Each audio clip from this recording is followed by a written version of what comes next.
When you give the state the power to strip rights from anyone, you are giving them the power to strip rights from everyone. Welcome back to the studio. It is very windy in San Francisco, so we're back inside.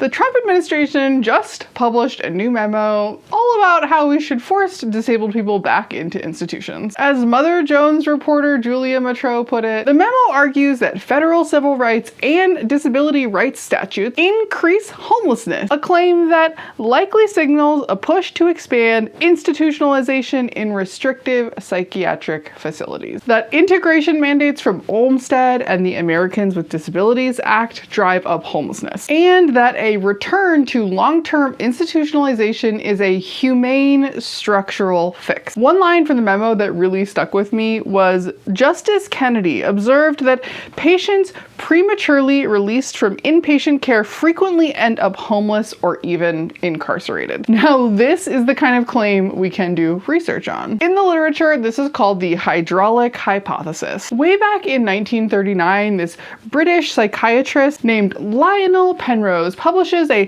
cross-sectional body of research on 18 European countries, in which he observed that if you close one reservoir, like mental health hospitals, the human pressure will naturally flow into other reservoirs, like jails and prisons, comparing it to liquid in a closed hydraulic system. And at first glance, it seems true. For example, one longitudinal study of data in England from 1960 to 2019 found that for every 100 psychiatric beds closed, there were 36 more prisoners 10 years later. And this study from 1988 that studied one hospital in Ohio and showed that of the 65 patients discharged, 83% became homeless or incarcerated. The problem is that when we zoom out and track much larger studies, especially those that track large numbers of specific individuals after long-term psychiatric discharge into community both in the US and globally, this illusion of a hospital to prison pipeline kind of falls apart. The British Journal of Psychiatry did this huge study that showed that the number of former long-stay patients who became homeless or imprisoned after discharge was not excessive. And even way back in 1999, a study of Philadelphia Psychiatric Hospital found that only 2% of people who were released from the hospital were later arrested. So maybe that Ohio hospital was just really bad. This means that the number of people in long-term stay in mental hospitals is declining, and the number of people incarcerated by the state is increasing. But it's not always the same individuals going directly from hospital to prison. So what about the homelessness question? Homelessness is rising. That's definitely not an illusion. In just the period between 2018 and 2024, the rate of chronic homelessness increased by over 70%. And when we look at research on the causes of homelessness, we see that lack of affordable housing, decreased funding for housing and urban development, diminished jobs for unskilled laborers due to automation, and estrangement from families are all significant economic and social factors contributing to homelessness. Plus, for Black folk, racial economic inequality, housing discrimination and segregation, and the homeless response system itself are all primary drivers of homelessness. So keep that context in mind as we look at the next two data points. 44% of homeless individuals in Los Angeles self-reported a history of psychiatric hospitalization. And in 2024, a meta-analysis found that 22% of people experiencing homelessness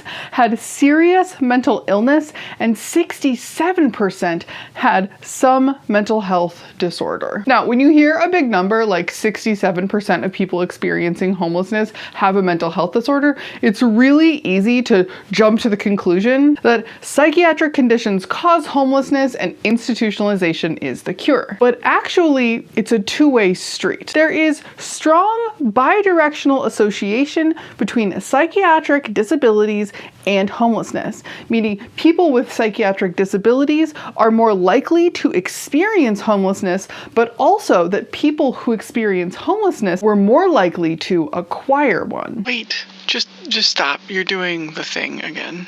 You can't just info dump a ton of data onto people and expect that it's gonna change their minds. If facts fixed policy, we wouldn't be talking about a presidential memo from 2024 that has ideas from 1939. People don't look at people sleeping on the street and think about bidirectional psychiatric injury. They react out of fear, out of disgust, out of the need for control. You need to give people a human story, something that they can map their own experience onto. Like, say you're a 30-something, perfectly healthy, working 2 jobs just to get by. When suddenly you get a respiratory infection because some jerk coughs right in your face when you were at work. Now, for a few weeks, you can't drag yourself out of bed. You lose your job, you don't have the savings to pay rent, your family is estranged, and suddenly you find yourself with nowhere to go. The constant stress and uncertainty wear away at you until you're overwhelmed with anxiety and your mental health starts to crumble. So would forcing homeless people, both with and without psychiatric disabilities, into mental health institutions fix the problem? Unfortunately, no, because institutionalization itself can cause psychiatric disability. One example is this paper from the American Journal of Psychiatry that found that 53% of kids with any history of institutionalization develop psychiatric disability, compared to just 22% of kids who were never exposed to any institutionalization. That's literally more than double. And do you know what helped reverse those psychiatric risk factors?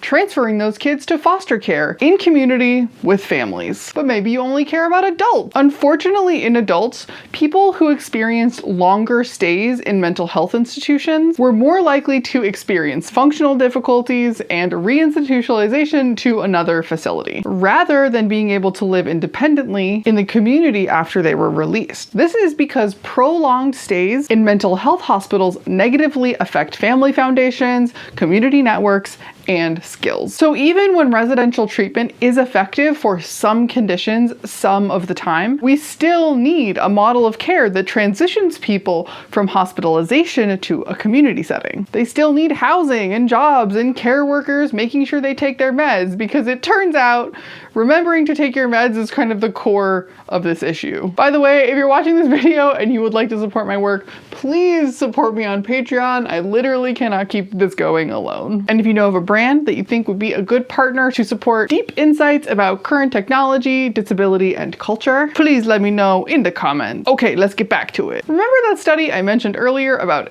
83% of patients from a specific mental hospital in Ohio later being homeless or incarcerated? The authors pointed the finger not at the discharge itself, but that psychotropic medications had been prescribed upon their discharge from the state hospital, but respondents failed to take their medication. Have you ever failed to take your medication? Did you know that only 55% of people prescribed cholesterol-lowering medication were still taking them 6 months later? Because it turns out remembering to take life-saving medication is difficult, actually. Even a study that the National Sheriff's Association was involved in admitted that the core problem with homelessness and mental health disabilities was the failure to ensure patients take their prescribed psychotropic medications. So does this mean that we should stick every person who's struggling to take their cholesterol medication in an institution? Incarcerating people for high cholesterol would absolutely prevent deaths from heart attacks. No? You think this is an abhorrent idea?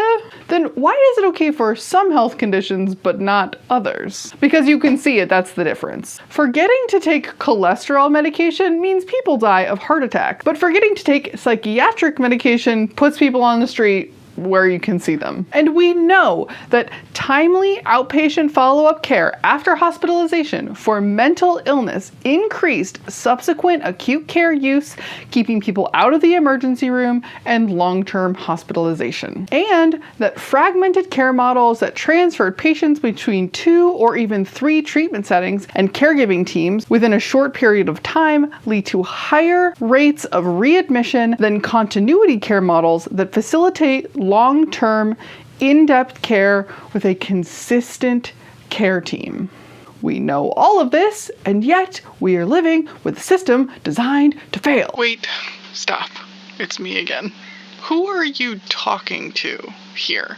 Do they value fairness? Or do they value personal liberty, financial responsibility, and control?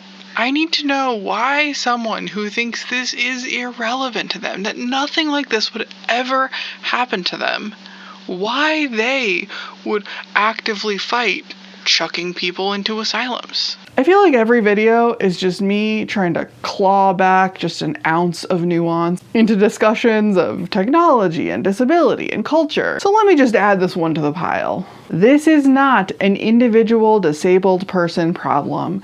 This is an infrastructure problem. The original plan to deinstitutionalize the United States was developed under the presidencies of John F. Kennedy and Lyndon Johnson. And it included the investment of $7 billion and the establishment of 2,000 community health settings all across the United States. However, this plan was not realized, as Johnson's successor was, and say it with me now, Richard fucking Nixon, who subsequently restricted its funding. Surprise! So we've never actually had the community care sites that are legally mandated by the Americans with Disabilities Act. And at the same time, societal factors such as rapid globalization, increase in migration, growing individualism, pressures on the housing and labor market, increased illegal drug use, growing unemployment, legal changes associated with the war on drugs, changes in mental health care funding,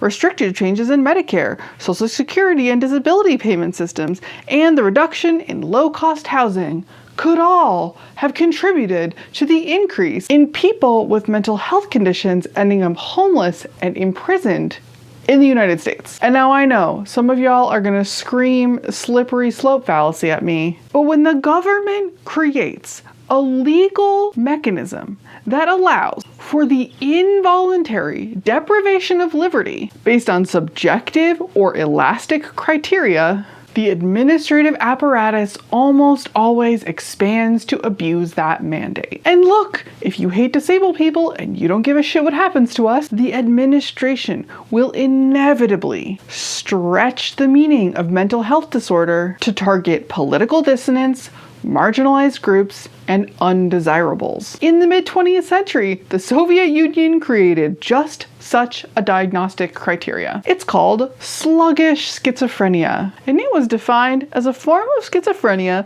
with symptoms like delusions of reforming society or paranoia about the state.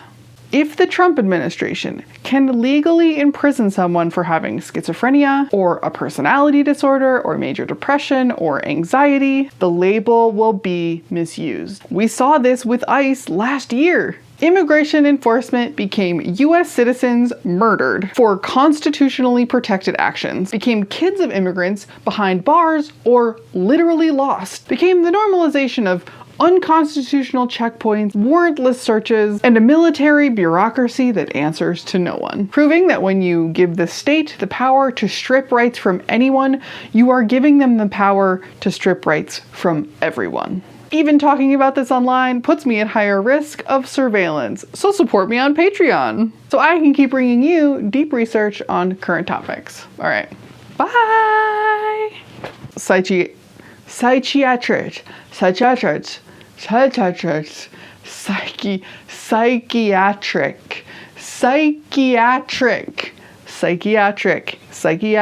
Psychiatric. Just say the word right.